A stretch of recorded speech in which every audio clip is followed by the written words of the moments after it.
सहनावतु सहनौ भुनक्तु सह वीर्यं करवावहै तेजस्विनावधीतमस्तु मा विद्विषावहै।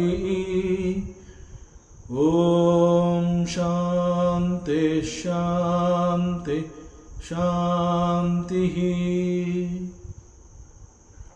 ಶ್ರೀಕೃಷ್ಣ ಸರ್ವೂ ನಿನ್ನ ಸೇವೆಯಾಗಲಿ ಸ್ವಾಮಿ. ಎಲ್ಲ ಆಧ್ಯಾತ್ಮ ಬಂಧುಗಳಿಗೂ ನಮಸ್ಕಾರ ಮತ್ತು ಜ್ಞಾನದರ್ಶನಂ ವೇದಿಕೆಗೆ ಸ್ವಾಗತ. ಧ್ವನಿ ಗುರುದೇವದಾಗಿರಲಿ, ವಿಚಾರ ಪರಮಾತ್ಮನದಾಗಿರಲಿ, ಹಾಗೂ ಇದು ನನ್ನದಲ್ಲದ ಕರ್ಮವಾಗಲಿ. ಶ್ರೀಮದ್ ಭಾಗವತ ಮಹಾಪುರಾಣ 11ನೇ ಸ್ಕಂದ. ಮೊದಲಿಗೆ ಮಂಗಳಾಚರಣೆ. ಜನ್ಮಾದ್ಯಸ್ಯ ಯತೋನ್ಮಯಾದಿತರತಃ ಚಾರ್ತೇಷ್ವವಿಘ್ನಸ್ವರಾಟ್ ತೇನೇ ಬ್ರಹ್ಮಹೃದಾಯ ಆದಿಕವಯೇ ಮುಹ್ಯಂತಿ ಯಸ್ಸೂರಯಃ ತೇಜೋ ವಾರಿಮೃದಾಂ ಯಥಾ ವಿನಿಮಯಃ ಯತ್ರ ತ್ರಿಸರ್ಗೋ ಮೃಷಾ ದಾಮ್ನಾ ಸ್ವೇನ ಸದಾ ನಿರಸ್ತಕುಹಕಂ ಸತ್ಯಂ ಪರಂ ಧೀಮಹಿ ನಾರಾಯಣಂ ನಮಸ್ಕೃತ್ಯ ನರಂ ಚೈವ ನರೋತ್ತಮಂ ದೇವೀಂ ಸರಸ್ವತೀಂ ವ್ಯಾಸಂ ತತೋ ಜಯಮುದೀರಯೇತ್ ತತೋ ಜಯಮುದೀರಯೇತ್.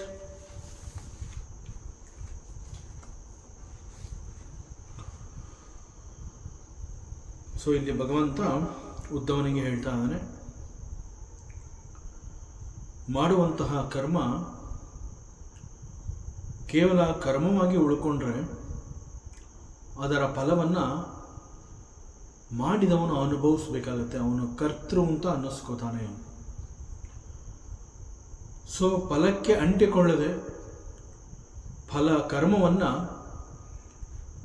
ಒಂದು ಕರ್ತವ್ಯ ಅಥವಾ ಧರ್ಮ ಅಂತ ಹೇಳಿ ಮಾಡಿ ಫಲವನ್ನು ತ್ಯಜಿಸುವಂತಹದ್ದು. ಸೊ ಅದನ್ನು ಕೂಡ it should be offered to the God. Both the karma and thinking that doing this karma as a responsibility or as a dharma, it is my duty that I am doing. So ಈ ಒಂದು ಥಿಂಕಿಂಗಲ್ಲಿ ಕರ್ಮವನ್ನು ಮಾಡ್ತಿದ್ದೀನಿ ಅಂತಂದಾಗ ಅದರ ಜೊತೆಯಲ್ಲಿ ಆ ಕರ್ಮದಿಂದ ಬರುವಂತಹ ಒಂದು ಕರ್ಮಫಲ ಕೂಡ ಬೋತ್ ಕರ್ಮ and ಕರ್ಮಫಲ is to be offered to the altar. ಭಗವಂತನಿಗೆ ಅದನ್ನು ಅರ್ಪಣೆ ಮಾಡುವಂತಹದ್ದು. ಹೀಗೆ ಮಾಡೋದ್ರಿಂದ ಏನಾಗುತ್ತೆ? ದಟ್ ಕರ್ಮ ಇಟ್ ಬಿಕಮ್ಸ್ ಕರ್ಮಯೋಗ. ಸೊ ಕರ್ಮವನ್ನು ಮಾಡ್ತಾ ಇದ್ದೀನಿ ಅಂತಂದಾಗ ಎಸ್, ನಾನು ಇದನ್ನು ಒಂದು ಧರ್ಮ ಅಂತ ಹೇಳಿ ಮಾಡ್ತಾ ಇದ್ದೀನಿ, ಇದನ್ನು ನಾನು ಒಂದು ಕರ್ತವ್ಯ ಅಂತ ಹೇಳಿ ಮಾಡ್ತಾ ಇದ್ದೀನಿ. ಇದು ನನ್ನ ಕರ್ತವ್ಯ ಅಥವಾ ಧರ್ಮ ಅಂತ ಆಗಿರೋದ್ರಿಂದ ನನಗೆ ಇದರ ಬಗ್ಗೆ ಅಪೇಕ್ಷೆ ಕೂಡ ಇಲ್ಲ. ನನಗೆ ಇಂತಹದ್ದು ಸಿಗತ್ತೆ ಅಥವಾ ಸಿಗಬೇಕು ಆರ್ ಸಿಗಬಹುದು ಅನ್ನುವುದರ ಬಗ್ಗೆ ಕೂಡ ನನಗೆ ಆಸಕ್ತಿ ಇಲ್ಲ. ಸಂಪೂರ್ಣವಾಗಿ ಈ ಒಂದು ಕರ್ಮದಲ್ಲಿ ನಾನು ವಿರಕ್ತ ಭಾವವನ್ನು ಹೊಂದಿದ್ದೀನಿ. ನನಗೆ ಕರ್ಮವಾಗಲಿ ಅಥವಾ ಕರ್ಮದಿಂದ ಬರುವಂತಹ ಕರ್ಮಫಲದಲ್ಲಾಗಲಿ ಆಸಕ್ತಿಯೇ ಇಲ್ಲ. ಈ ವಿಚಾರದಲ್ಲಿ ನಾನು ವಿರಕ್ತ ಅಂತ ಯಾರು ಹೇಳ್ಕೊತಾನೆ, he can offer it to the higher altar. But yes, I am a ವಿರಕ್ತ. ನನಗೆ ಕರ್ಮವಾಗಲಿ ಕರ್ಮದ ಫಲವಾಗಲಿ ನನಗೆ ಬೇಕಿಲ್ಲ. I am not expecting anything. When something is to be done, I will do it. But I do not know how to offer it to the higher altar. So ಇದು ಭಗವಂತನಿಗೆ ಹೇಗೆ ಅರ್ಪಣೆ ಮಾಡುವಂತಹದ್ದು. ಕರ್ಮವನ್ನು ಕರ್ಮಯೋಗವಾಗಿ ಬದಲಾಯಿಸುವಂತಹ ಕಲೆ, ಆ ಸ್ಕಿಲ್ ನನಗೆ ಗೊತ್ತಿಲ್ಲ. How to do it. ಅದರಿಂದ ಭಗವಂತ ಏನು ಹೇಳ್ತಾನೆ ಅಂತಂದರೆ, to do this one should have very subtle intelligence. ಅವನಲ್ಲಿ ಸೂಕ್ಷ್ಮ ಬುದ್ಧಿ ಎನ್ನುವಂತಹದ್ದು ಜಾಗೃತವಾಗಿರಬೇಕು. Then it is easy for him to offer it to the higher altar. But I just want to know how to offer it to the higher altar. So ಈ ಸಂದರ್ಭದಲ್ಲಿ ಸಾಮಾನ್ಯ ಜನಗಳಿಗೆ ಇದು ನೇರವಾಗಿ ಅರ್ಥವಾಗಲಿ ಅಂತ ಹೇಳಿ ಭಗವಾನ್ ರಮಣ ಮಹರ್ಷಿಗಳು ಒಂದು ಸೂತ್ರದಂತೆ ಇದನ್ನು ತಿಳಿಸ್ಕೊಟ್ಟಿದ್ದಾರೆ. How to do this karma into the karmayoga. So for that what you have to do, what should be your attitude in this process. ಅದರ ಬಗ್ಗೆ ಭಗವಾನ್ ರಮಣ ಮಹರ್ಷಿ ಹೇಳ್ತಾರೆ, ಈಶ್ವರಾರ್ಪಿತಂ ನೇಚ್ಛಯ ಕೃತಂ. ಹಿ ಸೇಸ್, ನೀನು ಕರ್ಮವನ್ನು ಮಾಡಬೇಕು. ನಾನು ಕರ್ಮವನ್ನೇ ಮಾಡೋದಿಲ್ಲ, ಯಾಕೆಂತಂದರೆ ನನಗೆ ಕರ್ಮದಲ್ಲಿ ಅಥವಾ ಕರ್ಮದ ಫಲದಲ್ಲಿ ಆಸಕ್ತಿನೇ ಇಲ್ಲ, ನಾನು ವಿರಕ್ತ ಅಂತ ಹೇಳಿದ ಕೂಡಲೇ ಅಲ್ಲಿ ನಿನಗೇನು ಒಂದು ನೋ ಎಕ್ಸ್ಟ್ರಾ ಗ್ರೇಸ್ ಮಾರ್ಕ್ಸ್ ಏನಿಲ್ಲ ಅದರಲ್ಲಿ. ನಾನು ವಿರಕ್ತ ಅಂತ ಹೇಳ್ಕೊಂಡ ತಕ್ಷಣದಲ್ಲಿ ಹಾಗಾದರೆ ನೀನು okay you go and sit somewhere wherever you want. No such concessions can be given to you. Because you have taken a birth here in this world as a human being,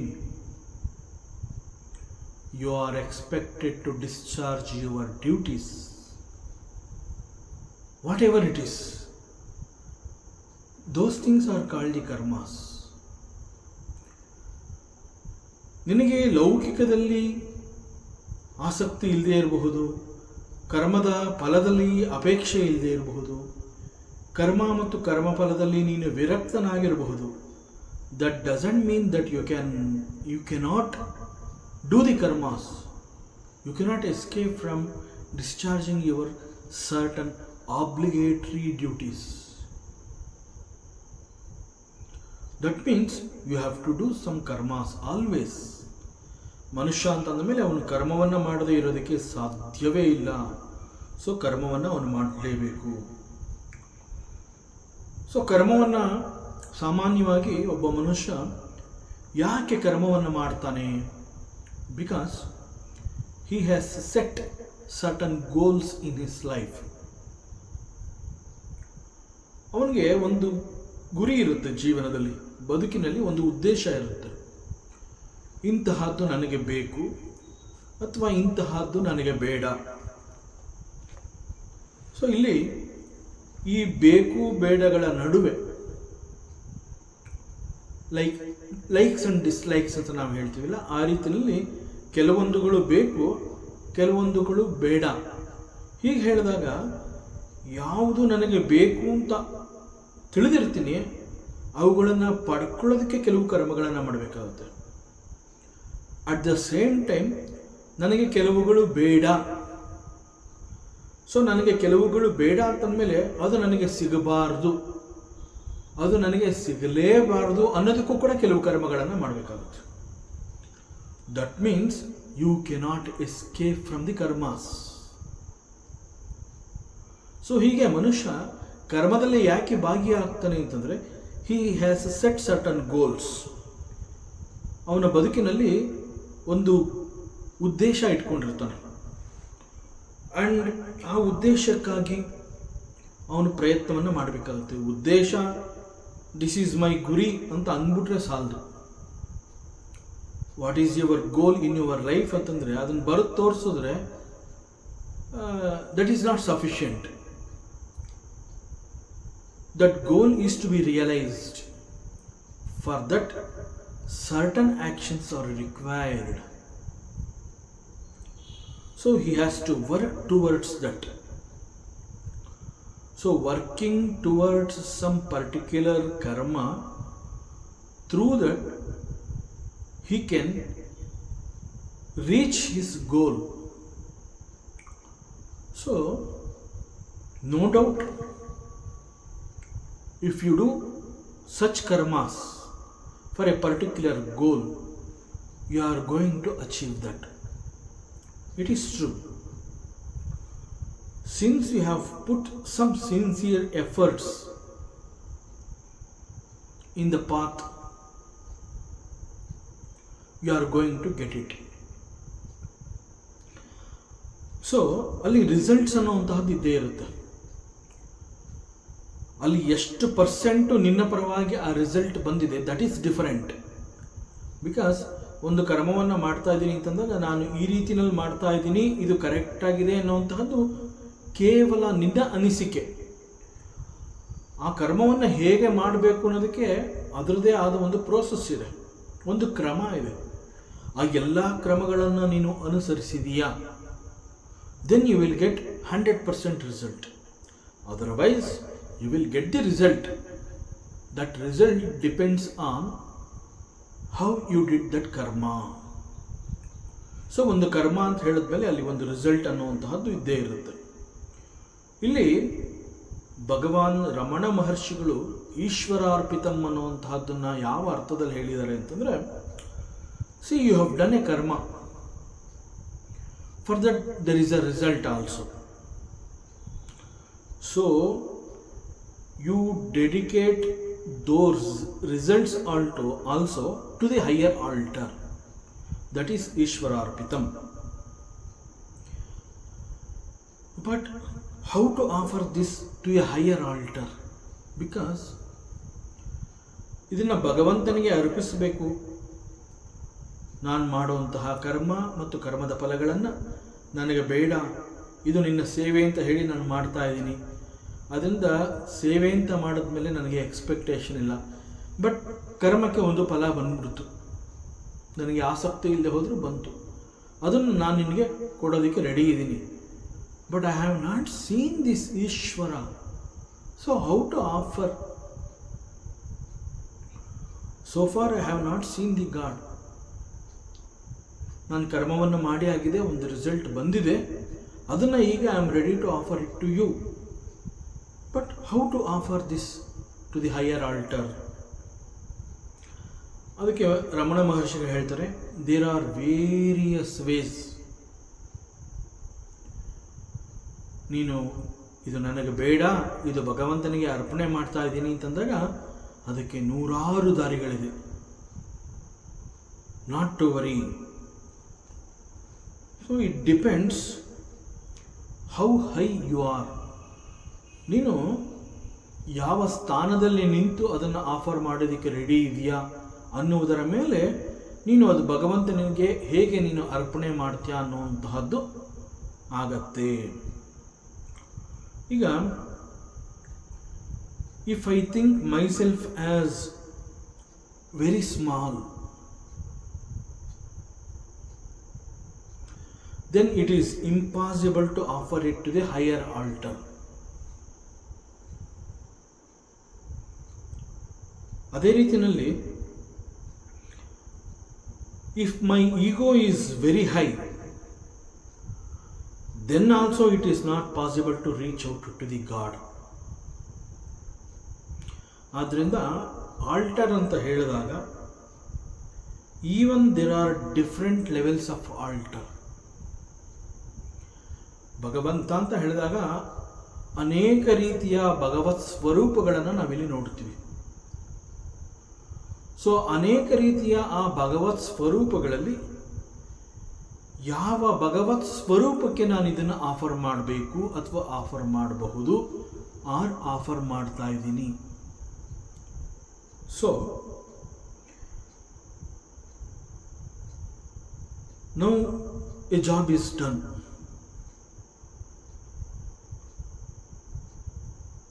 that is my responsibility. So ಒಂದು ಕರ್ಮವನ್ನು ನಾನು ಮಾಡಿ ಆಗಿದೆ. I have fulfilled it. So ಒಂದು ಧರ್ಮ, ಕರ್ತವ್ಯ, ನನ್ನ ಜವಾಬ್ದಾರಿ ಅಂತ ಹೇಳಿ ಒಂದು ಉತ್ತಮ ಭಾವನೆಯಿಂದ ಒಂದು ಕರ್ಮವನ್ನು ಮಾಡಿ ಆಗಿದೆ. ಸೊ ರಿಸಲ್ಟ್ಸ್ ಕೂಡ ಬಹಳ ಚೆನ್ನಾಗಿ ಬಂದಿದೆ. It is beyond my selfish existence. ಅಷ್ಟು ಅತ್ಯುತ್ತಮವಾಗಿ ಒಂದು ಫಲ ಸಿಕ್ಕಿದೆ. So now it is time to dedicate it to the God. What I will do or what I will think. ನಾನಿಲ್ಲಿ ಒಂದು ಕೆಲಸವನ್ನು ಮಾಡಿದ್ದೀನಿ, ಇದರಿಂದ ಫಲ ಬಂದಿದೆ. ಈ ಫಲವನ್ನು ನಾನು ಉಪಯೋಗಿಸ್ಕೊಳ್ಳೋದಿಲ್ಲ. ಯಾಕೆ ಅಂತಂದರೆ ಇಲ್ಲಿ ಬಂದಿರುವಂತಹ ಫಲ ಕೇವಲ ನನಗೆ ಮಾತ್ರ ಅಂತಂದರೆ ಅದು ಬಹಳ ಸ್ವಾರ್ಥ ಅಂತ ಅನ್ನಿಸ್ಕೊಂಡ್ಬಿಡುತ್ತೆ. So what I will do, ಇದನ್ನು ನಾನು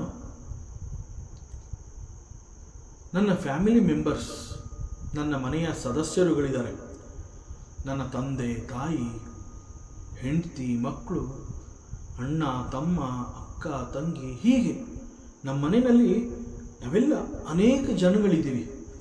ಸೊ ಈ ಬಂದಿರುವಂತಹ ಈ ಒಂದು ಫಲವನ್ನು ನಾನು ಯಾಕೆ ನಮ್ಮ ಮನೆಯಲ್ಲಿನ ಎಲ್ರಿಗೂ ಹಂಚಬಾರ್ದು, ಇದನ್ನು ನಾವು ಒಬ್ಬನೇ ಯಾಕೆ ಇಟ್ಕೋಬೇಕು. So what I will do is I will dedicate this phala to my family members. So ಇಲ್ಲಿ dedicating to my family members ಅಂತಂದಾಗ it is better than dedicating to the egoistic ideas. ಕೇವಲ ನಾನೊಬ್ಬನೇ ನನಗೆ ಮನ ಬಂದಂತೆ ನಾನು ಅದನ್ನು ಅನುಭವಿಸ್ತಾ ಇಲ್ಲ, ಇದನ್ನು ಎಲ್ರಿಗೂ ಹಂಚ್ತಾ ಇದ್ದೀನಿ. ಇದನ್ನು ನಾನು ಮನೆಯವ್ರಿಗೂ ಕೂಡ ಕೊಡದೆ ಕೇವಲ ನನಗೆ ಇಷ್ಟ ಬಂದಂತೆ ಬಹಳ ಸ್ವಾರ್ಥದಿಂದ, ಮನಸೋ ಇಚ್ಛೆ ಅಂತ ನಾವು ಮಾತನಾಡ್ತೀವಲ್ಲ, ಆ ರೀತಿಯಲ್ಲಿ ನಾನು ಈ ಫಲವನ್ನು ನಾನು ಒಬ್ಬನೇ ಮನೆಯವ್ರಿಗೂ ಕೊಡದೆ ಉಪಯೋಗಿಸ್ಕೋತೀನಲ್ಲ, ಅದಕ್ಕಿಂತ ಇದನ್ನು ಮನೆಯ ಸದಸ್ಯರುಗಳಿಗೆ ಹಂಚುವಂತಹದ್ದು ಇರೋದರಲ್ಲಿ ಬೆಟರ್. ಸೊ ಸಿಕ್ಕಿರೋ ಈ ಒಂದು ಫಲ ನನಗೆ ಮಾತ್ರ ಅಲ್ಲ, ಹೀಗೆ ಹೇಳಿ ನಾನೇನು ಮಾಡ್ತೀನಿ, ಈ ಫಲವನ್ನು ಹಂಚಬೇಕಾದ್ರೆ ಐ ವಿಲ್ ಎಕ್ಸ್ಪ್ಯಾಂಡ್ ನನ್ನ ಒಂದು ಥಿಂಕಿಂಗು, ನನ್ನ ಒಂದು ತನವನ್ನು ನಾನು ಎಕ್ಸ್ಪ್ಯಾಂಡ್ ಮಾಡ್ಕೋತೀನಿ. So expanding it to my family members. ಆಗೇನಾಗುತ್ತೆ, expanding nature that has to happen. Then only it is possible for me to distribute the fruits to my family members. So family ಮೆಂಬರ್ಸ್ಗೆ ನಾನು ಕೊಡಬೇಕು ಅಂತಂದಾಗ ನನ್ನನ್ನು ನಾನು ಮತ್ತಷ್ಟು ವಿಸ್ತರಿಸ್ಕೋಬೇಕು. ಮೊದಲೇನಾಗಿತ್ತು, ನಾನು ಒಂದು ಕರ್ಮವನ್ನು ಮಾಡ್ತಾ ಇದ್ದೀನಿ, ಆ ಫಲ ಬರುತ್ತೆ ಅದರಲ್ಲಿ, ಅದು ನನಗೆ. ಸೊ ಕೇವಲ ನಾನು ಅಂತಂದರೆ ನನಗೆ ಮಾತ್ರ ಅಂತಂದಾಗ ಇಷ್ಟಕ್ಕೆ ಮಾತ್ರ ನಾನು ರೆಸ್ಟ್ರಿಕ್ಟ್ ಮಾಡಿಕೊಂಡಿದ್ದೆ. Now what happen, it is to be offered to the higher altar. Here higher altar ಅಂತಂದಾಗ ನನ್ನ ಮನಸ್ಸಿಗೆ ಫಸ್ಟ್ ಬಂದಿದ್ದು, ಇದನ್ನು ನಾನು ಒಬ್ಬನೇ ಉಪಯೋಗಿಸಬಾರ್ದು. ಇಲ್ಲಿ ಸಿಕ್ಕಿರುವಂತಹ ಈ ಒಂದು ಫಲವನ್ನು ನಾನು ನನ್ನ ಮನೆಯ ಎಲ್ಲ ಸದಸ್ಯರುಗಳಿಗೂ ಕೊಡ್ತೀನಿ ಅಂತಂದಾಗ ನಾನು I have to expand. So this expanding nature it has to happen. ಆಗೇನಾಗುತ್ತೆ, ಅದು ನನ್ನ ಮನೆಯ ಎಲ್ಲ ಸದಸ್ಯರುಗಳಿಗೂ ಅದು ಸಿಗೋ ಹಾಗೆ ಆಗುತ್ತೆ. ಬಟ್ ಹೀಗಾದಾಗ ಕೂಡ ನನಗಿಂತ ನಾನೊಬ್ಬನೇ ಅಲ್ಲದೆ ಮತ್ತಷ್ಟು ಜನಕ್ಕೆ ಸಿಕ್ತು ಅನ್ನೋದೊಂದು ಸಮಾಧಾನ ಬಿಟ್ಟರೆ, ಇಲ್ಲೂ ಕೂಡ ನಾನು ಮತ್ತು ನನ್ನ ಫ್ಯಾಮಿಲಿ ಅನ್ನೋದಕ್ಕೆ ಮಾತ್ರ ಇದು ಸೀಮಿತ ಆಯಿತು. ಸೊ ಇಲ್ಲಿ ನನಗೆ ಮಾತ್ರ ಅನ್ನುವಂತಹದ್ದನ್ನು ದಾಟಿ ನನ್ನ ಮನೆಯ ಇತರ ಸದಸ್ಯರುಗಳಿಗೆ ಅಲ್ಲಿಯವರೆಗೆ ಇದು ಹರಡಿತು. ಸೊ ಇದನ್ನು ನಾನು ಒಬ್ಬನೇ ಉಪಯೋಗಿಸ್ಕೊಳ್ಳಿಲ್ಲ, ನನ್ನ ಮನೆಯವರಿಗೂ ಹಂಚಿದೆ, ಅವ್ರಿಗೂ ಕೂಡ ಡೆಡಿಕೇಟ್ ಮಾಡಿದೆ ಅಂತ ಹೇಳಿದಾಗ ಏನಾದರೂ ಇದನ್ನು ಯೋಗ ಅಂತ ಕರಿಬಹುದಾ? ಇಲ್ಲ. ಬಿಕಾಸ್ ಯಾಕೆ ಇದು ಯೋಗವಾಗಿ ಬದಲಾಗಲಿಲ್ಲ ಅಂತಂದರೆ, ಇಲ್ಲಿ ನಾನು ನನ್ನ ಫ್ಯಾಮಿಲಿ ಸದಸ್ಯರುಗಳನ್ನು ಕೂಡ ನನ್ನವರು ಅಂತ ಹೇಳಿ, ನಮ್ಮ ಮನೆಯವರು ಅಂತ ಕನ್ಸಿಡರ್ ಮಾಡಿ ಅವರುಗಳಿಗೆ ಮಾತ್ರ ಅದನ್ನು ರೆಸ್ಟ್ರಿಕ್ಟ್ ಮಾಡಿದೆ. ಈಗ ಮತ್ತಷ್ಟು ನಾನು ನನ್ನನ್ನು ವಿಸ್ತರಿಸ್ಕೋಬೇಕಾಗತ್ತೆ. ನನ್ನನ್ನು ಮತ್ತಷ್ಟು ವಿಸ್ತರಿಸ್ಕೋಬೇಕು ಅಂತಂದ್ರೆ ಏನು ಮಾಡಬೇಕು? ಬಿಯಾಂಡ್ ಮೈ ಓನ್ ಫ್ಯಾಮಿಲಿ ನಾನು I have to expand. That is neighbourhood. ಅಕ್ಕಪಕ್ಕದವ್ರುಗಳಿಗೂ ಇದರಿಂದ ಉಪಯೋಗ ಆಗಬೇಕು. ಸೊ ಆಗೇನು ಮಾಡ್ತೀನಿ, ಮತ್ತೊಂದು ಕರ್ಮವನ್ನು ಮಾಡಿ ಆ ಮೂಲಕ ಬರುವಂತಹ ಫಲವನ್ನು ನಾನು, ನನ್ನ ಮನೆಯವರು, ನನ್ನ ಅಕ್ಕಪಕ್ಕದ ಮನೆಯವರು ಯಾರ್ಯಾರಿದ್ದಾರೆ ಅವರೆಲ್ಲರಿಗೂ ಹಂಚ್ತೀನಿ. ಸೊ ಅವಾಗೇನಾಯಿತು, ಸಿಕ್ಕಂತಹ ಫಲ ನನಗೆ ಮಾತ್ರ ಅಲ್ಲ, ನಮ್ಮ ಮನೆಯವರಿಗೆ ಮಾತ್ರ ಅಲ್ಲ, ಅಕ್ಕಪಕ್ಕದ ಮನೆಯವರಿಗೂ ಇದು ಕೂಡ ಹರಡಿತು. ಸೊ ಫಸ್ಟ್ ಏನಾಗಿತ್ತು, ನಾನು ಒಬ್ಬನೇ ಉಪಯೋಗಿಸ್ಕೊತಾ ಇದ್ದಾಗ ಅಲ್ಲಿ ಆಗ ಸಿಗ್ತಾ ಇದ್ದಿದ್ದು ತೃಪ್ತಿನೇ ಬೇರೆ. ಯಾವಾಗ ನನ್ನ ಮನೆಯವರಿಗೂ ಇದು ಸಿಗಲಿ ಅಂತಂದಾಗ ಆ ತೃಪ್ತಿ ಅನ್ನುವಂತಹದ್ದು ಮತ್ತಷ್ಟು ಎತ್ತರಕ್ಕೆ ಬೆಳೀತು. ಈಗೇನಾಯಿತು, ನನಗೆ, ನನ್ನ ಮನೆಯವರಿಗೆ ಹಾಗೂ ಅಕ್ಕಪಕ್ಕದವರಿಗೆ ಅವರೆಲ್ಲರಿಗೂ ಇದು ಹೋಗೋ ಹಾಗಾಯಿತು ಅಂತಂದಾಗ ಆ ತೃಪ್ತಿ ಅನ್ನುವಂತಹದ್ದು ಮತ್ತಷ್ಟು ಎತ್ತರಕ್ಕೆ ಹೋಗಿ ಸೇರ್ಕೋತು. ಸೊ ಮತ್ತಷ್ಟು ಎಕ್ಸ್ಪ್ಯಾನ್ಷನ್ ಆಯಿತು ಇದು. So dedicate it to the society next level.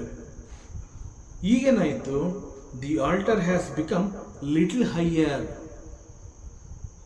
ನಾನು, ನಮ್ಮ ಮನೆಯವರು, ನಮ್ಮ ಅಕ್ಕಪಕ್ಕದವರು ಅಷ್ಟು ಮಾತ್ರ ಅಲ್ಲಪ್ಪ, ಇದು ಒಂದು ಸಮಾಜದಲ್ಲಿ, ಇಲ್ಲಿ ಒಂದು ಸಮಾಜ ಅಂತಂದಾಗ there are so many families, ಅನೇಕ ಕುಟುಂಬಗಳು ಸೇರಿ ಒಂದು ಸಮಾಜ ಅಂತ ಆಗಿರುತ್ತೆ. ಆ ಸಮಾಜದಲ್ಲಿ ನನ್ನದು ಅನ್ನುವಂತಹದ್ದು ಒಂದು ಕುಟುಂಬ.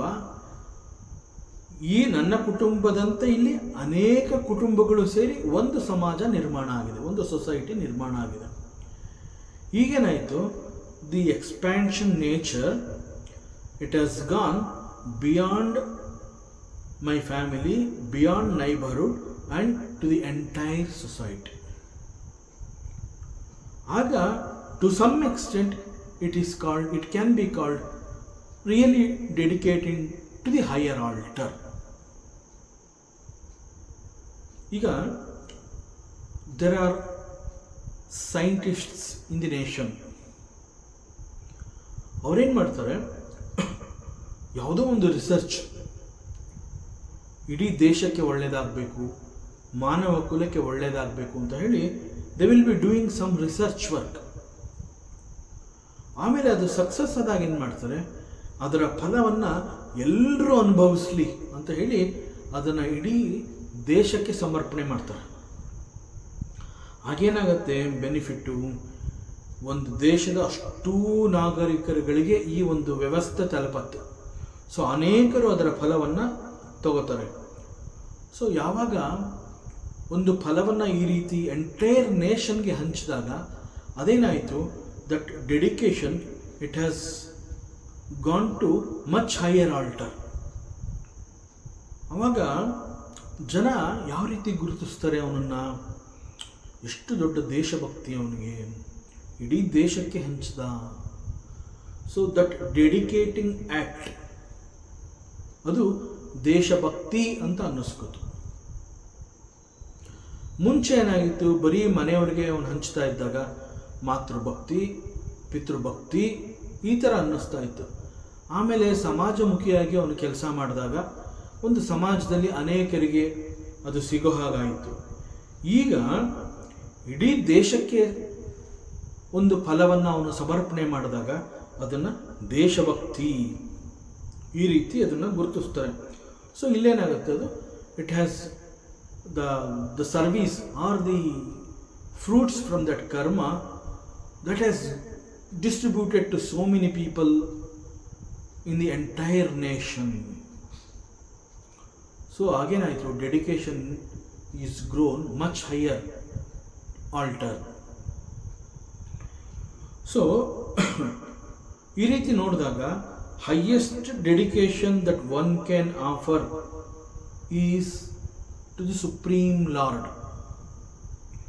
ಫಲವನ್ನು ಈ ರೀತಿ ಬೇರೆಯವರಿಗೆ ಬಿಟ್ಟುಕೊಟ್ಟಾಗ it is called bhakti, devotion. ಭಕ್ತಿ ಅಥವಾ ಡಿವೋಷನ್ ಅಂತಂದ್ರೆ ಏನು? ಆ್ಯಕ್ಚುಯಲ್ ಮೀನಿಂಗ್ ಇಸ್ ಲವ್, ಪ್ರೀತಿ. ಸೊ ಇಡೀ ದೇಶದ ಜನತೆಗೆ ಅದು ಸಿಗೋ ಹಾಗೆ ಮಾಡಿದ್ದಾನೆ ಅಂತಂದರೆ ಆ ಒಂದು ಪ್ರೀತಿ ಅನ್ನುವಂತಹದ್ದು ಅಷ್ಟೂ ಜನಕ್ಕೆ ಸಿಕ್ಕಿದಾಗಾಯಿತು. ದಟ್ ಈಸ್ ಕಾಲ್ಡ್ ಭಕ್ತಿ. So this is how karma and karmapala is to be dedicated to the higher altar. So ಹೀಗೆ ಒಂದು ಕರ್ಮವನ್ನು ಮಾಡಿ ಅದರಿಂದ ಬರುವಂತಹ ಫಲವನ್ನು ಒಂದು ದೊಡ್ಡ ಸಮುದಾಯಕ್ಕೆ ಸಿಗೋ ಹಾಗೆ ಮಾಡುವಂತಹದ್ದು, that is called ಈಶ್ವರಾರ್ಪಿತಂ.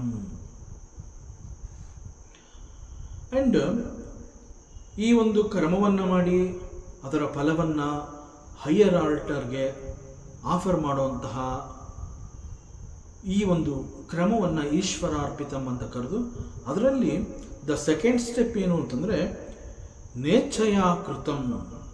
What is this ನೇಚ್ಛಯಾಕೃತಂ?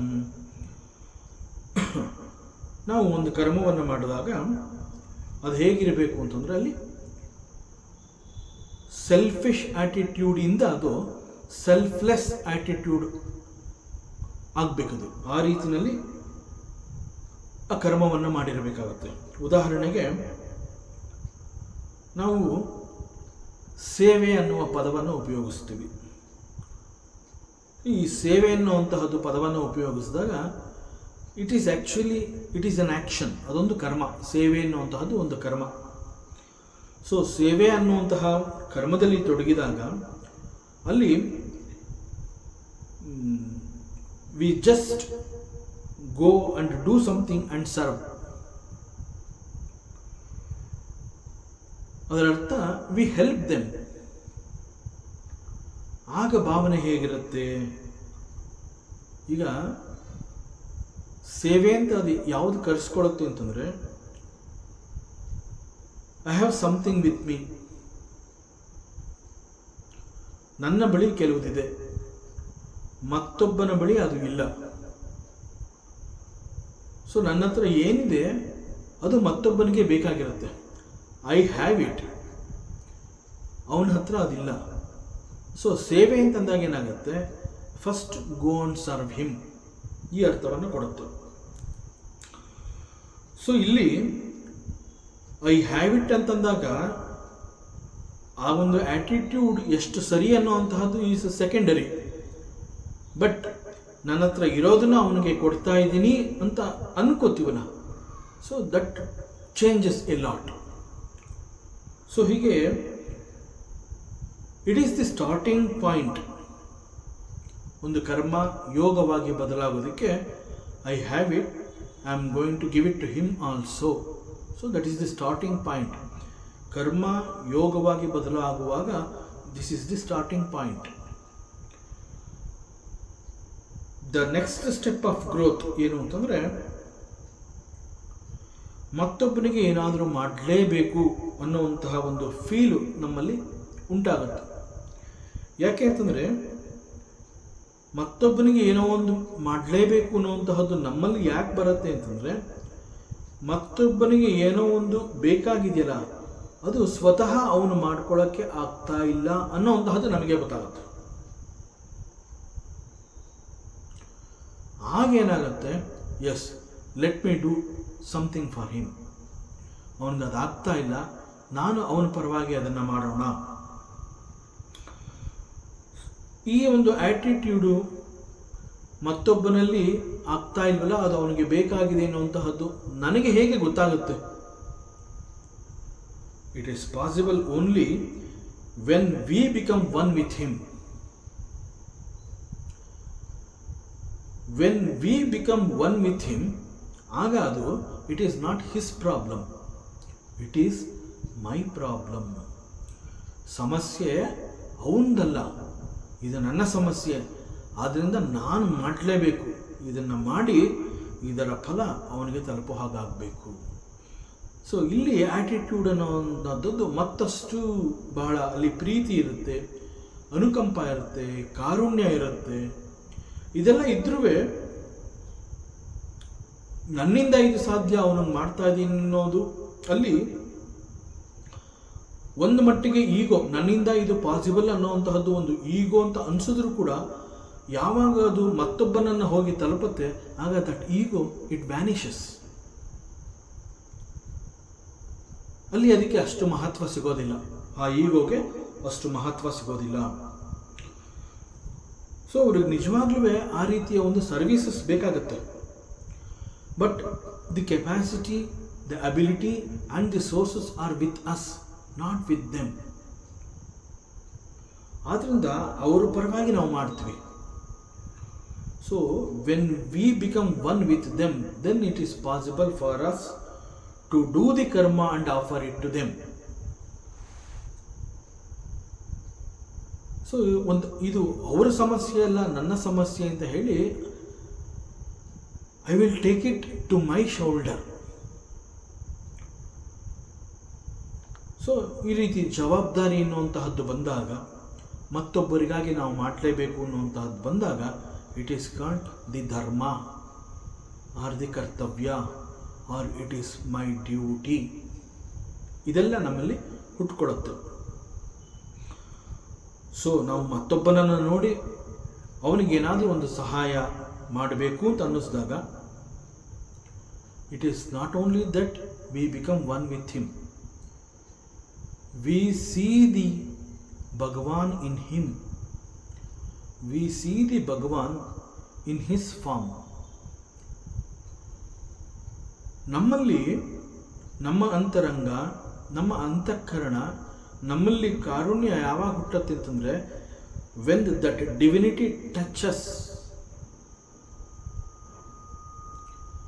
So ಇಲ್ಲಿ ಅವನಲ್ಲಿ ಆ ಒಂದು ಭಗವತ್ ಸ್ವರೂಪವನ್ನು ನಾವು ನೋಡಿದಾಗ, ಆ ಭಗವತ್ ಸ್ವರೂಪ ನಮ್ಮ ಅಂತಃಕರಣವನ್ನು ಮುಟ್ಟಿದಾಗ ನಮ್ಮಲ್ಲಿ ಈ ಒಂದು ಡೆಡಿಕೇಟ್ ಮಾಡಬೇಕು ಅನ್ನುವಂತಹ ಒಂದು ಭಾವನೆ, ಆ್ಯಟಿಟ್ಯೂಡು ಮತ್ತು ನಮ್ಮಲ್ಲಿರುವಂತಹ ಆ ಒಂದು ಶಕ್ತಿ ಅವೆಲ್ಲ ಜಾಗೃತಗೊಳ್ಳದೆ, because when we see the Bhagavan in him all this magic will happen. So ಇಲ್ಲಿ ಈ ಒಂದು ಕರ್ಮ ಥಿಯರಿನಲ್ಲಿ ಕರ್ಮ ಯೋಗವಾಗಿ ಬದಲಾಗುವಂತಹದ್ದು ಇವೆಲ್ಲ ಬಹಳ ಸೂಕ್ಷ್ಮವಾಗಿ ಆಗುವಂತಹ ಕ್ರಿಯೆಗಳು. So for this subtle intelligence is required. ಅದಕ್ಕೆ ಇಲ್ಲಿ ಸೂಕ್ಷ್ಮ ಬುದ್ಧಿ ಇರಬೇಕು ಅಂತ ಹೇಳಿರುವಂತಹದ್ದು. ಸೊ ಯಾವಾಗ ಇಂತಹ ಕರ್ಮಗಳನ್ನು ನಾವು ಮಾಡ್ತೀವಿ ಆಗ ಕರ್ಮ ಯೋಗವಾಗಿ ಬದಲಾಗುತ್ತೆ. ಈಶ್ವರಾರ್ಪಿತಂ ನೇಚ್ಛಯಾ ಕೃತಂ. ಅಂಡ್ ಭಗವಾನ್ ಹಿ ಕಂಟಿನ್ಯೂಸ್, ಯದೃಚ್ಛಯ ಮತ್ಕಥಾದೌ ಜಾತ ಶ್ರದ್ಧಸ್ತು ಯಃ ಪುಮಾನ್ ನ ನಿರ್ವಿಣ್ಣೋ ನಾತಿಸಕ್ತೋ ಭಕ್ತಿಯೋಗೋಸ್ಯ ಸಿದ್ಧಿದಃ.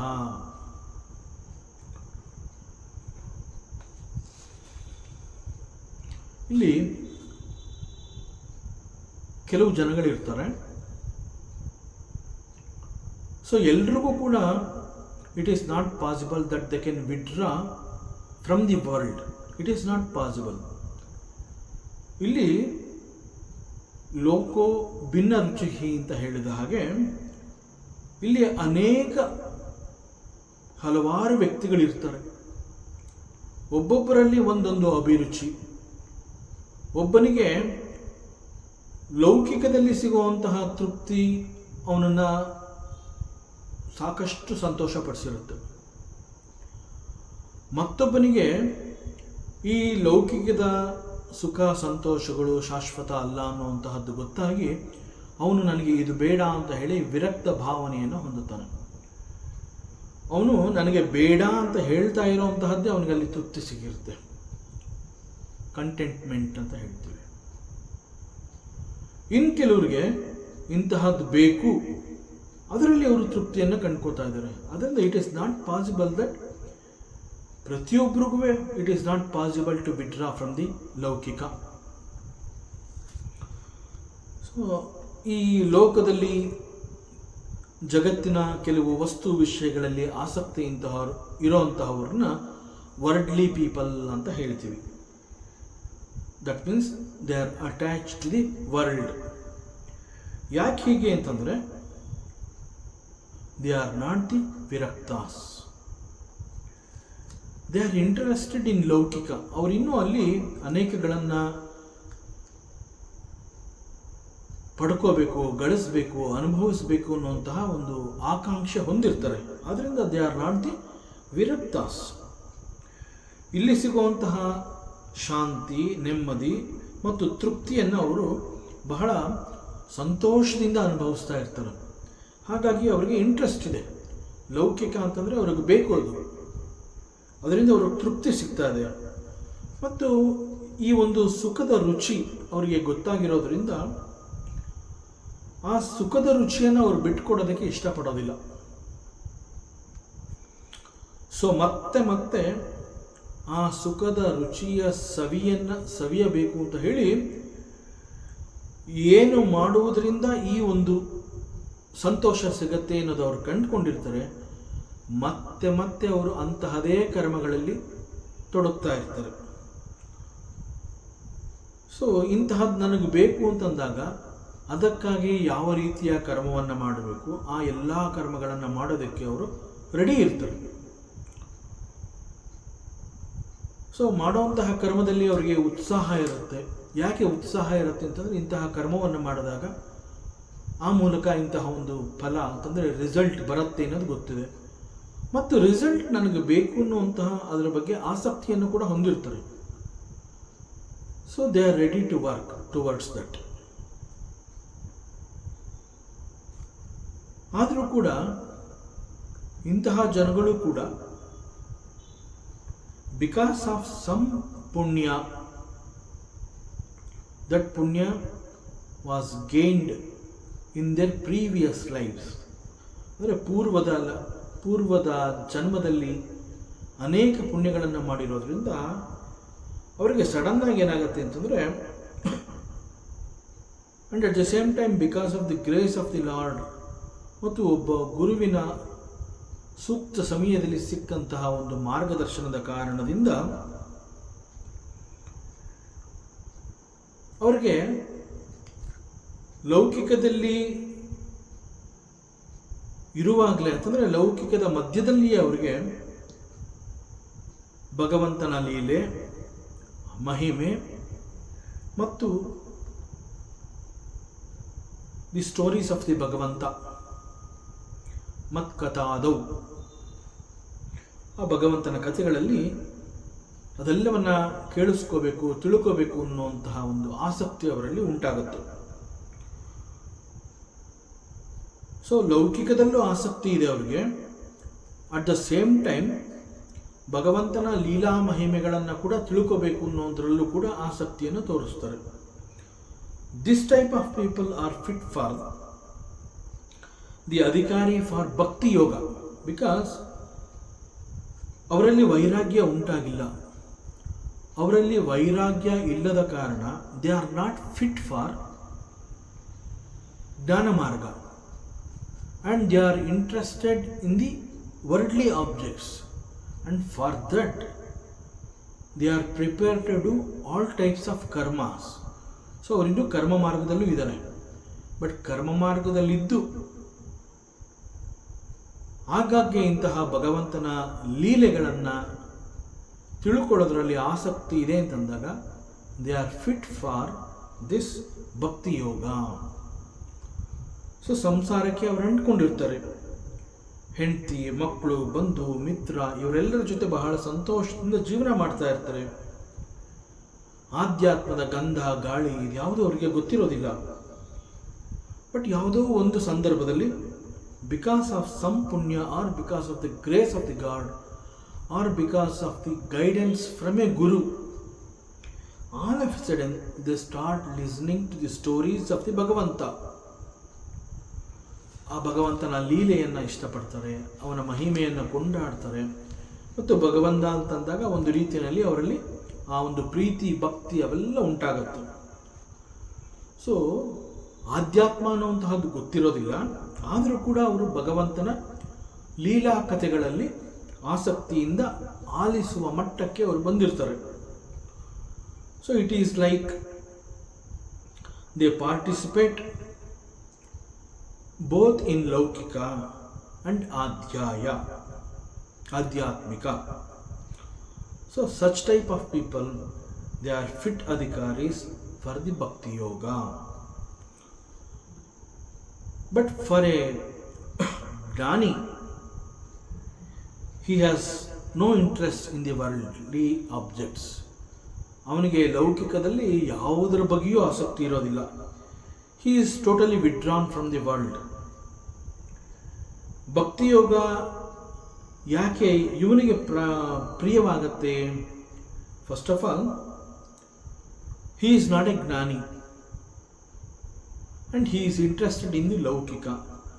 That is why he is the best and the fit adhikari for Bhakti Yoga.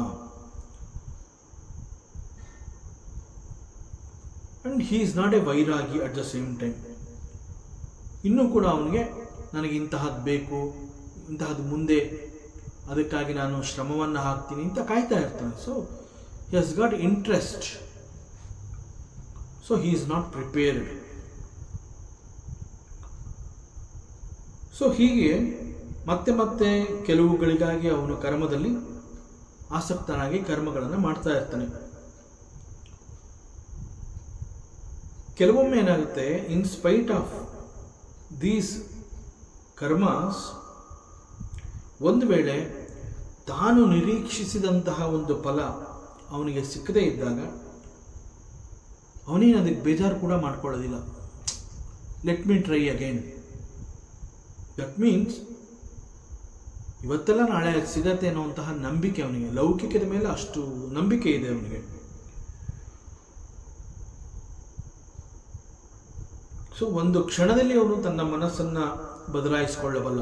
ಯಾಕೆ ಅಂತಂದರೆ, ಇಂತಹದ್ದು ಬೇಕು ಅಂತ ಹೇಳಿ ಅದಕ್ಕೆ ಬೇಕಾಗಿರುವಂತಹ ಕರ್ಮವನ್ನು ಮಾಡಿದಾಗ ಕೂಡ ಅವನಿಗೆ ಫಲ ಸಿಕ್ಕಲಿಲ್ಲ ಅಂತಂದಾಗ, no problem, let me try again. ಎಲ್ಲಿ ಹೋಗುತ್ತೆ, ಇನ್ನೊಂದ್ಸಲಿ ಸಿಕ್ಕೇ ಸಿಗುತ್ತೆ. ಸೊ ಹೀಗೆ ಅವನ ಮನಸ್ಸು ಅಯ್ಯೋ ಹಿಂಗಾಗೋಯ್ತಲ್ಲ ಅಂತ ಹೇಳಿ ಅವನು ಕೊರಗೋದಿಲ್ಲ. ಯಾವುದೋ ಮತ್ತೊಂದು ಅವಕಾಶದಲ್ಲಿ ಅವನು ಮತ್ತೊಮ್ಮೆ ಅದನ್ನು ಗಳಿಸ್ಕೋಬಹುದು.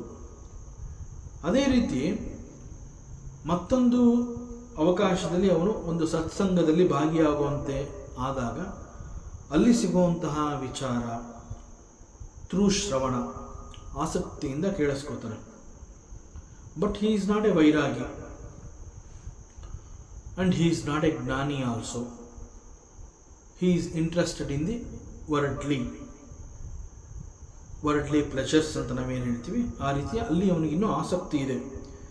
ಆದ್ದರಿಂದ ಇಂತಹವನು ಭಕ್ತಿ ಮಾರ್ಗಕ್ಕೆ suitable person. This is what is Krishna is telling this to Uddhava.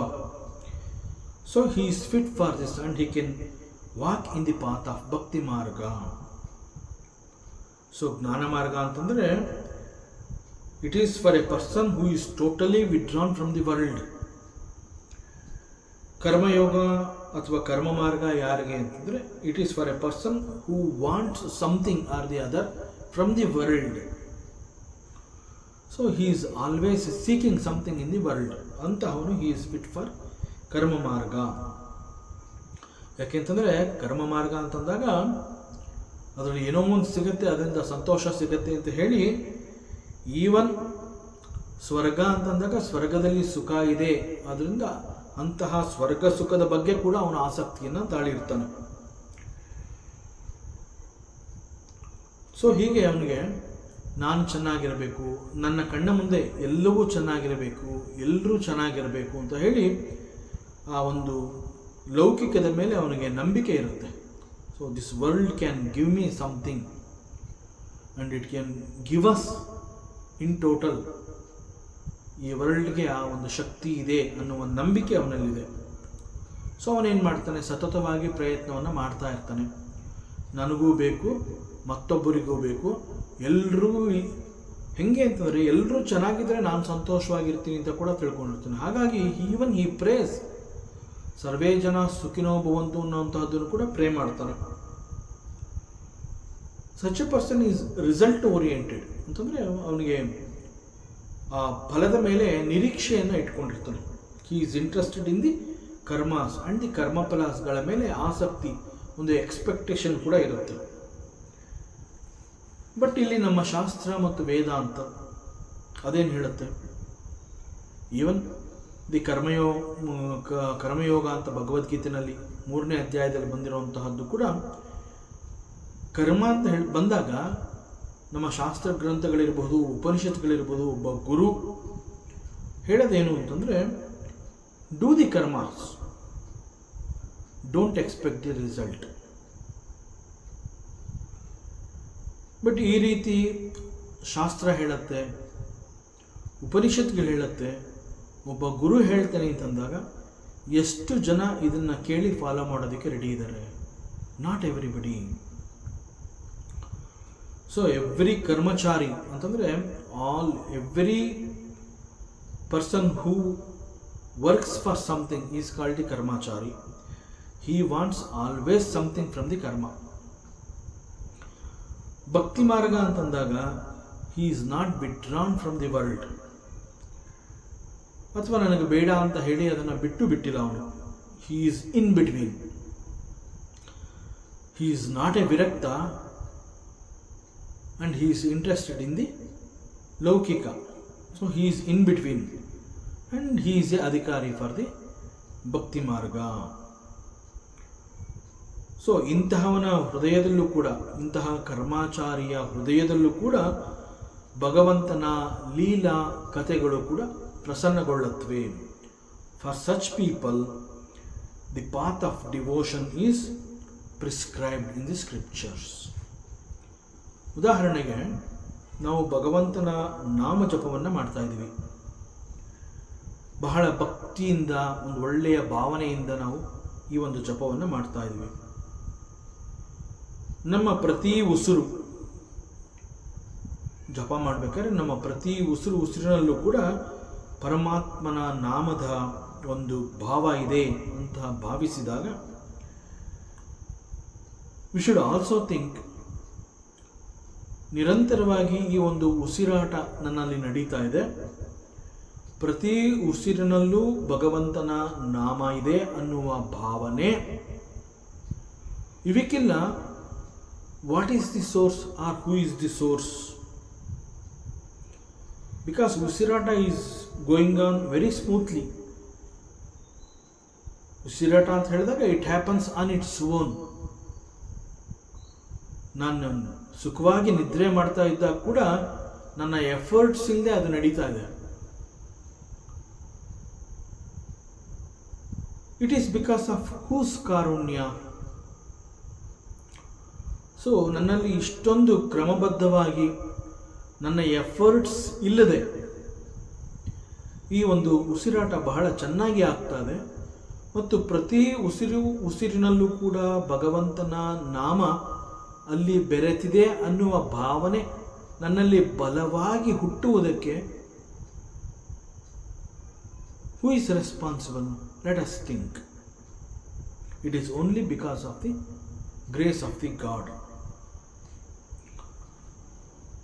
ಅನೇಕ ಸಂದರ್ಭಗಳಲ್ಲಿ ನಾವು ಹೇಳ್ತೀವಿ, ನನ್ನ ಮನಸ್ಸಿನಲ್ಲಿ ಅನೇಕ ಆಲೋಚನೆಗಳು ಬಂದು ಹೋಗ್ತಾ ಇದೆ. Because of whom all these thoughts that are flowing in our mind? We have to think it is only because of the karunya or the grace of the Bhagavan. So ಯಾರ ಕೃಪೆಯಿಂದ ಇದೆಲ್ಲ ನಡೀತಾ ಇದೆ? ನಮಗೆ ಎಚ್ಚರದ ಅವಸ್ಥೆ ಬಂದಿದೆ ಅಂತಂದರೆ ನಿದ್ರೆ ಮುಗಿದಿದೆ, ಈಗ ನಾನು ಎಚ್ಚರಕ್ಕೆ ಬಂದಿದ್ದೀನಿ. ಈ ಎಚ್ಚರದ ಅವಸ್ಥೆ ಹೋಗಿ ನಂತರದಲ್ಲಿ ನಿದ್ರೆ ಅವಸ್ಥೆ ಬರುತ್ತೆ. ನಿದ್ರೆಯ ಮಧ್ಯದಲ್ಲಿ ಕನಸು ಆವರಿಸುತ್ತೆ. ಕನಸಿನ ನಂತರ ಮತ್ತೆ ನಿದ್ರೆ ಬರಬಹುದು ಅಥವಾ ನಾನು ಎಚ್ಚರಕ್ಕೆ ಬರಬಹುದು. ನನ್ನಲ್ಲಿ ಈ ಅವಸ್ಥೆಗಳು ಬದಲಾಗ್ತಾ ಇದೆಯಲ್ಲ. ಹೂ is responsible for all this? How this is happening? It is all because of the Lord. So, let me know who is God. ಈ ಒಂದು ಪ್ರಶ್ನೆ ನಮ್ಮಲ್ಲಿ ಬರಬೇಕು.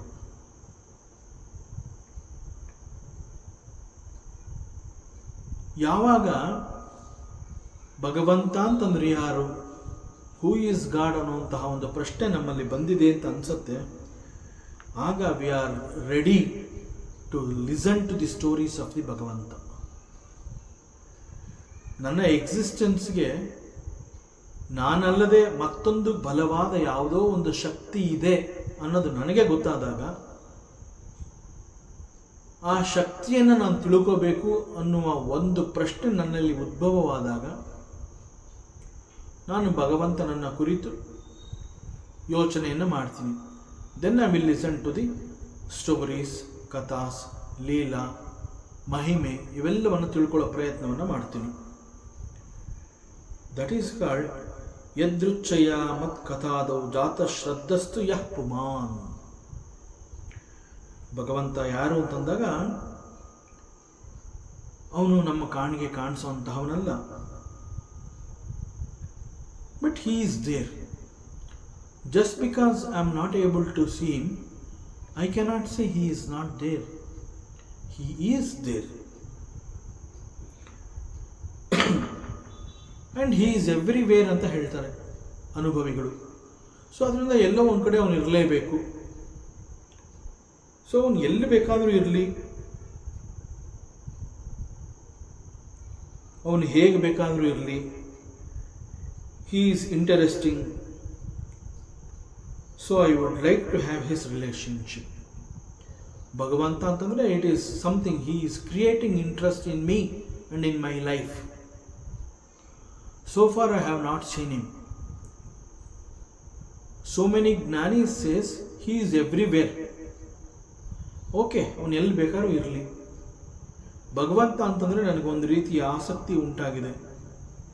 ಆದ್ದರಿಂದ I would like to have his relationship. ನಾನು ಅವನೊಂದಿಗೆ ಒಡನಾಟವನ್ನು ಇಟ್ಕೋಬೇಕು, ಅವನೊಂದಿಗೆ ನಾನು ಸ್ಪಂದಿಸಬೇಕು, ನನಗೆ ಅವನು ಬೇಕು. ಈ ಒಂದು ತೀವ್ರವಾದ ಬಯಕೆ ನಮ್ಮಲ್ಲಿ ಉಂಟಾದಾಗ slowly we will choose the God. ತಾವತ್ ಕರ್ಮಾಣಿ ಕುರ್ವೀತ ನ ನಿರ್ವಿದ್ಯೋತೋ ಯಾವತ್ ಮತ್ಕಥಾ ಶ್ರವಣಾದೌ ವಾ ಶ್ರದ್ಧಾ ಯಾವನ್ನ ಜಾಯತೆ. ಶಾಸ್ತ್ರ ಹೇಳೋ ಪ್ರಕಾರ ಒಬ್ಬ ಮನುಷ್ಯ ಕರ್ಮವನ್ನು ಮಾಡ್ತಾನೆ ಇರಬೇಕು. he cannot stop doing the karmas. ಕರ್ಮ ಅಂತ ಹೇಳಿದಾಗ there is no rest for him. ಅದಕ್ಕೆ ಅದನ್ನು ನಿರಂತರ ಅಂತ ಹೇಳ್ತಾರೆ. ಮೇ ಬಿ ಮಧ್ಯದ ಯಾವುದೋ ಒಂದು ಗ್ಯಾಪಲ್ಲಿ ಅವನು ಕೂತ್ಕೋಬೋದು, ನಿಂತ್ಕೋಬೋದು, ಊಟ ಮಾಡ್ಬೋದು, ಮಲಗಬಹುದು. But there is always a calling. ಕರ್ಮವನ್ನು ಮಾಡುವಂತ ಅಲ್ಲಿ ಒಂದು ಅವನನ್ನು ಎಚ್ಚರಿಸ್ತಾನೆ ಇರುತ್ತೆ. ದಟ್ ಈಸ್ ಕಾಲ್ಡ್ ನಿರಂತರ. ಮಧ್ಯದಲ್ಲಿ ಅವನು ಮಲಗಬಹುದು, ಊಟ ಮಾಡ್ಬೋದು, ಏನೋ ಒಂದು ಮಾಡ್ಬೋದು, ರಿಲ್ಯಾಕ್ಸ್ ಮಾಡ್ಕೋಬಹುದು. But how long? ಎಷ್ಟು ನಿದ್ದೆ ಮಾಡ್ಬೋದು, ಎಷ್ಟು ಸಮಯದವರೆಗೆ ಊಟ ಮಾಡ್ಬೋದು, ಎಷ್ಟು ಹೊತ್ತಿನವರೆಗೆ ರಿಲ್ಯಾಕ್ಸ್ ಮಾಡ್ಕೋಬೋದು. He has to come back to the karmas. So he cannot escape, he cannot stop doing the karmas. So ಇದನ್ನು ಯಾರೋ ಒಬ್ಬ ವ್ಯಕ್ತಿ ನಮ್ಮ ಮೇಲೆ ಬಲವಂತವಾಗಿ ಇದನ್ನು ಹೇರಿರುವಂತಹ ವ್ಯವಸ್ಥೆ ಅಲ್ಲ ಇದು. ನೀನು ಕರ್ಮದಲ್ಲಿ ಸದಾಕಾಲ ನಿರಂತರವಾಗಿ ಶ್ರಮವನ್ನು ಮಾಡ್ತಾನೇ ಇರಬೇಕು ಅನ್ನುವಂತಹದ್ದು ಯಾರೋ ಒಬ್ಬ ವ್ಯಕ್ತಿ, ಒಂದು ಸಮಾಜ ಅಥವಾ ಒಂದು ಸರ್ಕಾರ, ಹೀಗೆ ಯಾರೋ ಒಬ್ಬರ ಬಲವಂತವಾಗಿ ನಮ್ಮ ಮೇಲೆ ಹೇರಿರುವಂತಹ ವ್ಯವಸ್ಥೆ ಅಲ್ಲ ಇದು. ಅಕಾರ್ಡಿಂಗ್ ಟು ದಿ ಕರ್ಮ theory, there are certain do's and don'ts. So ಅವುಗಳನ್ನು ಅನುಸರಿಸಿ we can see the ಕರ್ಮಮಯ jagattu. So ಕರ್ಮಮಯ ಜಗತ್ತು ಅಂತ ಹೇಳಿದಾಗ ಇಟ್ ಈಸ್ ನಾಟ್ ಸಂಬಡಿ. ಕರ್ಮಮಯ ಜಗತ್ತಿನಲ್ಲಿ ಅನೇಕರುಗಳು ಈ ರೀತಿ ಕರ್ಮದಲ್ಲಿ ತೊಡಗಿರ್ತಾರೆ. ನಾವು ಯಾರನ್ನೇ ನೋಡಿದ್ರು ಕೂಡ ಒಬ್ಬೊಬ್ಬರು ಒಂದೊಂದು ಕರ್ಮದಲ್ಲಿ ತಮ್ಮನ್ನು ತಾವು ತೊಡಗಿಸ್ಕೊಂಡಿರ್ತಾರೆ. ಒಬ್ಬ ಸ್ಕೂಲ್ ಟೀಚರ್ ಆಗಿರ್ತಾನೆ, ಒಬ್ಬ ಒಂದು ಆಫೀಸಲ್ಲಿ ವರ್ಕ್ ಮಾಡ್ತಾನೆ, ಇನ್ನೊಬ್ಬ ಮತ್ತೊಂದು ಕೆಲಸವನ್ನು ಮಾಡ್ತಾನೆ, ಮತ್ತೊಬ್ಬ ಮನೆ ಕಟ್ತಾ ಇರ್ತಾನೆ, ಮತ್ತೊಬ್ಬ ಇಟ್ಟಿಗೆ ಮಾಡ್ತಾ ಇರ್ತಾನೆ. ಬಟ್ ಈ ಒಂದು ಕರ್ಮಮಯ ಜಗತ್ತನ್ನು ನೋಡಿದಾಗ, ಕರ್ಮಮಯ ಜಗತ್ತು ಅಂತಂದರೆ ಕರ್ಮಗಳಿಂದ ಕೂಡಿರುವಂತಹ ಜಗತ್ತು. ಆ ಜಗತ್ತನ್ನು ನಾವು ದೃಷ್ಟಿಸಿದಾಗ ಎಲ್ಲೆಲ್ಲೂ ಕೂಡ ಕರ್ಮಗಳು ನಡೀತಾನೇ ಇರೋದು ಕಾಣಿಸುತ್ತೆ. ನಾವು ಇಲ್ಲಿಂದ ಅಷ್ಟು ದೂರ ನಾವು ನಡ್ಕೊಂಡು ಹೋದರೆ ಹೆಜ್ಜೆ ಹೆಜ್ಜೆಗೂ ನಾವು ಅಲ್ಲಿ ಕೆಲವು ಕರ್ಮಗಳು ನಡೀತಾ ಇರುವಂತಹದ್ದನ್ನು ನೋಡ್ತೀವಿ. ಹೆಜ್ಜೆ ಹೆಜ್ಜೆಗೂ ಕರ್ಮಗಳು ನಡೀತಾ ಇರುತ್ತೆ, ಹೆಜ್ಜೆ ಹೆಜ್ಜೆಗೂ ಕರ್ಮವನ್ನು ಮಾಡುವಂತಹ ಒಬ್ಬ ವ್ಯಕ್ತಿಯನ್ನು ನಾವು ನೋಡ್ತಾ ಇರ್ತೀವಿ. ಆದ್ದರಿಂದ ಪ್ರತಿಯೊಬ್ಬರು ಕೂಡ ಒಂದಲ್ಲ ಒಂದು ಕರ್ಮದಲ್ಲಿ ತಮ್ಮನ್ನು ತಾವು ತೊಡಗಿಸಿಕೊಂಡಿರ್ತಾರೆ. That is why it is called the karmamaya ಜಗತ್ತು.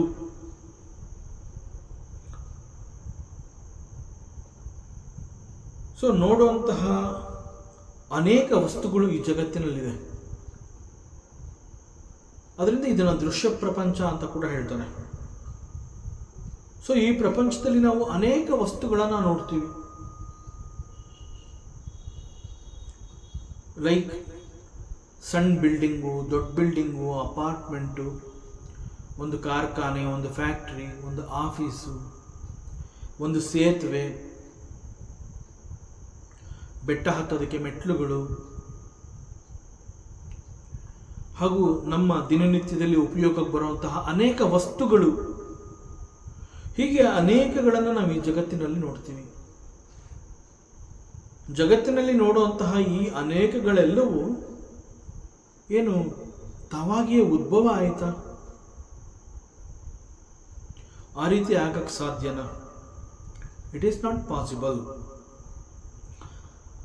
ಆಲ್ ಸಚ್ ವರ್ಲ್ಡ್ಲಿ ಆಬ್ಜೆಕ್ಟ್ಸ್, ದೃಶ್ಯ ಪ್ರಪಂಚ ಅಂತ ಹೇಳಿದಾಗ ನಮ್ಮ ಕಣ್ಣಿಗೆ ಕಾಣ್ತಾ ಇರುವಂತಹ ಪ್ರತಿಯೊಂದು ವಸ್ತುವೂ ಕೂಡ ಒಂದಲ್ಲ ಒಂದು ರೀತಿಯಲ್ಲಿ ಕರ್ಮದ ಫಲ. ಈವನ್ ನಾವು ಒಂದು ಹಣ್ಣಿನ ಮರವನ್ನು ನೋಡ್ತೀವಿ.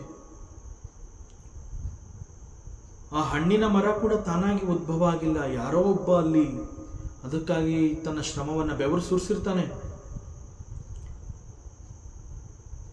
ಸೊ ನೋಡುವಂತಹ ಯಾವುದೂ ಕೂಡ ತಾನಾಗಿ ತಾನು ಉದ್ಭವ ಆಗಿಲ್ಲ. It is because of somebody's karmaphala. ಅದು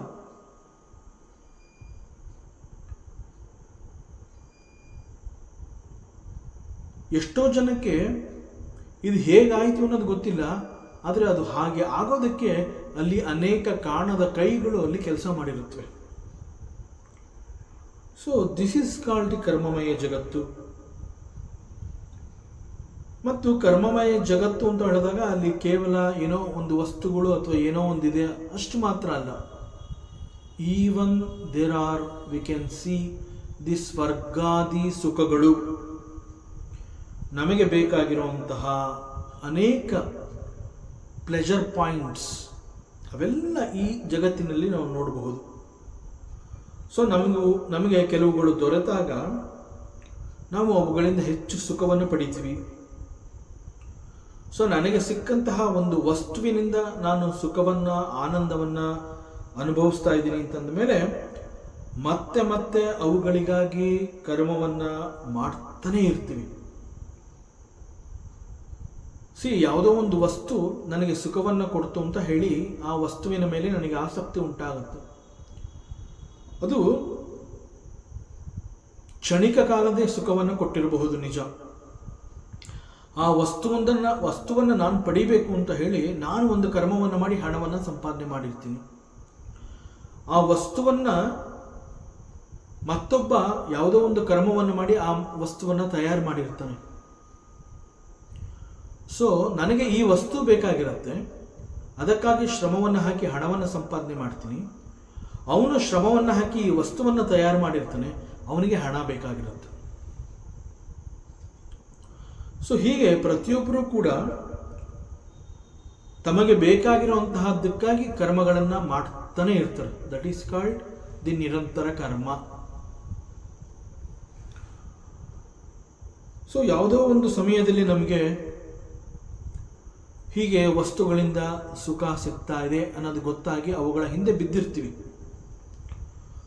ಸೊ ಆಮೇಲೆ ಏನಾಗುತ್ತೆ, ಆ ವಸ್ತುಗಳು ಪರ್ಮನೆಂಟ್ ಆಗಿ ಸುಖ ಕೊಡ್ತಾ ಇಲ್ಲ ಅನ್ನೋದು ಕೂಡ ನಮಗೆ ಗೊತ್ತಾಗುತ್ತೆ. ನಮ್ಮ ಮನಸ್ಸು ಯಾವ ರೀತಿ ಬೆಳೀತಾ ಹೋಗುತ್ತೆ, ಪಕ್ವವಾಗ್ತಾ ಹೋಗುತ್ತೆ, ಆ ರೀತಿಯಲ್ಲಿ ಆ ವಸ್ತುವನ್ನು ನಾವು ಅರ್ಥ ಮಾಡ್ಕೋತಾ ಹೋಗ್ತೀವಿ. ಎಲ್ಲಿಯವರೆಗೆ ಆ ವಸ್ತುವಿನಿಂದ ನನಗೆ ಸುಖ ಸಿಗ್ತಾ ಇದೆ ಅನ್ನೋದು ಗೊತ್ತಾಗ್ತಾ ಇರುತ್ತೆ, ಅಲ್ಲಿಯವರೆಗೆ ನಾನು ಆ ವಸ್ತುವಿಗಾಗಿ ಕರ್ಮವನ್ನು ಮಾಡ್ತಾನೆ ಇರ್ತೀನಿ. ಯಾವುದೋ ಒಂದು ಸಮಯದಲ್ಲಿ ನನಗೆ ಒಂದು ರಿಯಲೈಸೇಷನ್ ಆಗುತ್ತೆ. ಏನು ಅಂತಂದರೆ, ಈ ವಸ್ತು ಅನ್ನುವಂತಹದ್ದು ನನಗೆ ಶಾಶ್ವತವಾದ ಸುಖವನ್ನು ಕೊಡೋದಿಲ್ಲ. ಸೊ ಈ ವಸ್ತುವಿಗೆ ನಾನು ಅಂಟ್ಕೊಂಡ್ರೆ ಮತ್ತೆ ಮತ್ತೆ ನಾನು ಕರ್ಮವನ್ನು ಮಾಡ್ತಾನೇ ಇರಬೇಕಾಗುತ್ತೆ. ಯಾಕೆಂದರೆ ನನಗೆ ಸುಖ ಬೇಕು ಅಂತಂದಾಗಲೆಲ್ಲ ಈ ವಸ್ತುವಿನ ಹಿಂದೆ ಹೋಗ್ತೀನಿ, ಆ ವಸ್ತುವಿಗಾಗಿ ನನ್ನನ್ನು ಕರ್ಮದಲ್ಲಿ ತೊಡಗಿಸ್ಕೋತೀನಿ. ಸೊ ಅಲ್ಟಿಮೇಟ್ ಆಗಿ ಇಲ್ಲಿ ಏನು ದೆರ್ ಈಸ್ ನೋ ಒಂದು ಬ್ಯಾಲೆನ್ಸೇ ಇಲ್ವಲ್ಲ ಇಲ್ಲಿ. ಆ ವಸ್ತುವಿಗೆ ಪರ್ಮನೆಂಟ್ ಸುಖ ಕೊಡೋಕ್ಕಾಗ್ತಾ ಇಲ್ಲ.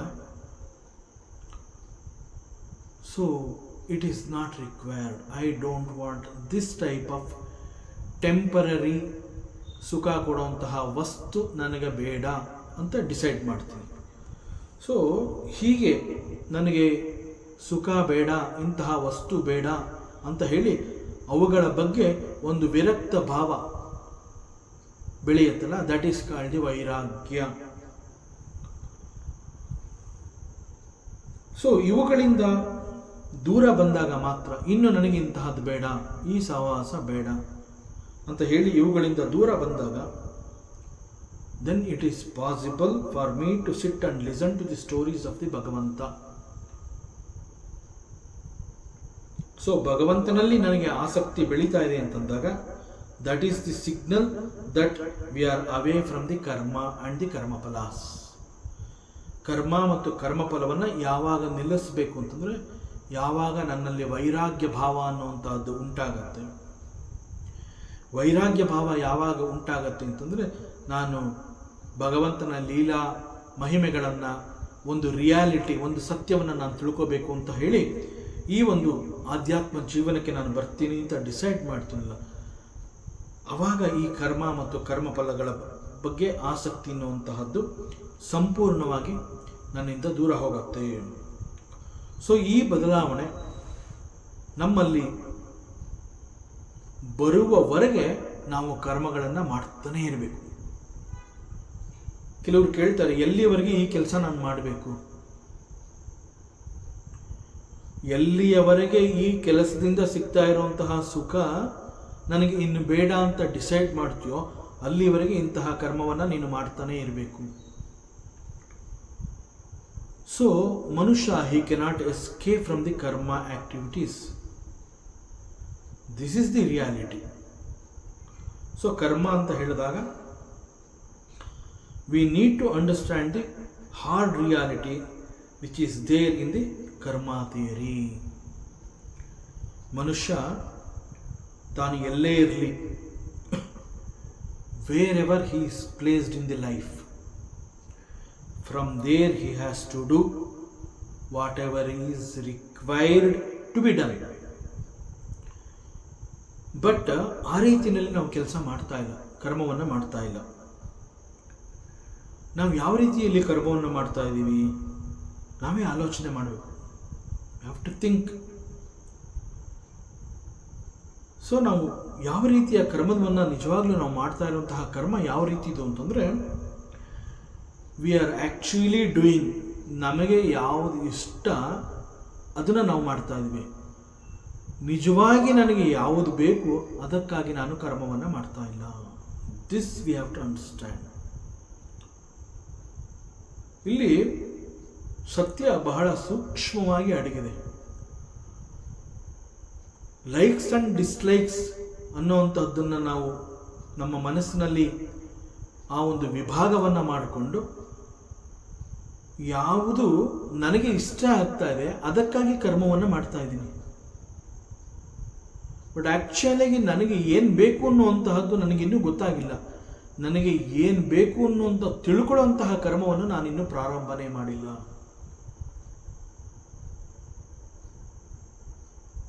So this is not actual ಕರ್ಮ. ನನಗೆ ಬೇಡದ ಅನೇಕಗಳನ್ನು ಪಡ್ಕೋಬೇಕು ಅಂತಲೇ ಅನೇಕ ಕರ್ಮಗಳಲ್ಲಿ ನಾನು ನನ್ನನ್ನು ತೊಡಗಿಸ್ಕೊಂಡಿದ್ದೀನಿ. ನಿಜವಾಗ್ಲೂ ನನಗೆ ಯಾವುದು ಬೇಕು ಅಂತಹ ಕರ್ಮವನ್ನು ನಾನಿನ್ನು ಮಾಡ್ತಾ ಇಲ್ಲ. This we have to understand. We should understand the difference between ನನಗೆ ಏನು ಇಷ್ಟ ಅದನ್ನು ಮಾಡ್ತಾ ಇದ್ದೀನಿ, ನನಗೆ ಯಾವುದು ಬೇಕು ಅದನ್ನು ಮಾಡ್ತಾ ಇಲ್ಲ. ಇಲ್ಲಿರುವಂತಹ ಒಂದು ವ್ಯತ್ಯಾಸವನ್ನು ನಾನು ಹುಡುಕಿ ನೋಡಬೇಕಾಗಿದೆ.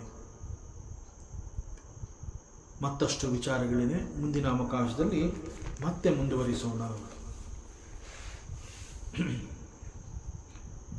ಓಂ ಪೂರ್ಣಮದಃ ಪೂರ್ಣಮಿದಂ ಪೂರ್ಣಾತ್ ಪೂರ್ಣಮುದಚ್ಯತೆ ಪೂರ್ಣಸ್ಯ ಪೂರ್ಣಮಾದಾಯ ಪೂರ್ಣಮೇವಾವಶಿಷ್ಯತೆ. ಓಂ ಶಾಂತಿ ಶಾಂತಿ ಶಾಂತಿ. ಹರಿ ಓಂ. ಶ್ರೀ ಗುರುಭ್ಯೋ ನಮಃ. ಹರಿ ಓಂ. ಈ ದಿನದ ಪ್ರವಚನ ಸೇವೆಯನ್ನು ಪರಮಾತ್ಮ ಶ್ರೀಕೃಷ್ಣನ ಪಾದಚರಣೆಗಳಲ್ಲಿ ಅತ್ಯಂತ ಭಕ್ತಿಯಿಂದ ಶ್ರದ್ಧೆಯಿಂದ ಅರ್ಪಿಸೋಣ. ಶ್ರೀಕೃಷ್ಣಾರ್ಪಣಮಸ್ತು.